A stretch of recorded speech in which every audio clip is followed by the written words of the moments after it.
আজকে আমি দেখাবো যে কিভাবে তোমরা তোমাদের সিবিএসই রেজাল্ট কিভাবে দেখতে পারো। ঠিক আছে, তো প্রথমে গুগলে চলে যাবে। গুগলে যাওয়ার পর তোমরা কোনো ওয়েবসাইট, উল্টো পাল্টা ওয়েবসাইটে যাবে না। ঠিক আছে, তো প্রথমে সার্চ করে নেবে সিবিএসই।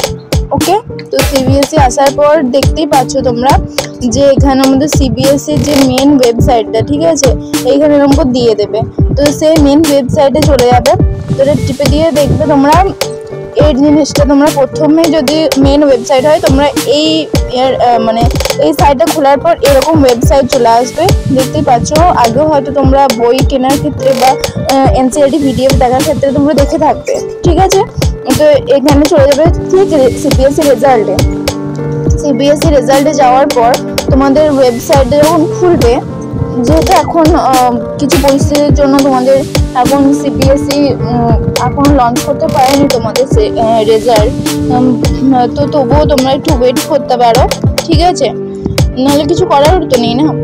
তো তখন মানে যেহেতু এখন আমাদের কোনো লেটেস্ট নিউজ নেই, ঠিক আছে, তো তার জন্য এরকম দেখাচ্ছে।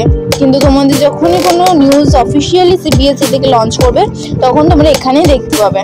ঠিক আছে, আর সিবিএসই ক্ষেত্রে একটা কথাই বলতে পারি, তোমরা উল্টো পাল্টা কোনো ইয়েতে যাবে না, কারণ আর মানে লাগাতারই তোমাদের চলে আসবে যে এখনই রেজাল্ট আউট হয়েছে, কিন্তু কখনোই যাবে না।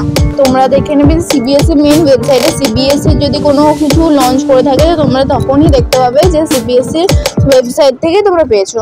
ঠিক আছে, আর যদি যেদিন তোমাদের রেজাল্ট বেরোবে, তো তখন তোমাদের ডিজিলকার তো আগে থেকে স্কুলে পেয়ে যাবে। তো মানে ওটা টিচারদের কাছে থাকে, আর তোমাদের নিজেদের যেটা থাকবে, ঠিক আছে, তো নেম রোল নাম্বার সেটা পরের ভিডিও দেখা যাবে। ঠিক আছে, তো নেম রোল নাম্বার দিয়ে তোমাদের এন্ট্রি করতে হবে, তোমার ডেট অফ বার্থ এগুলো লাগবে।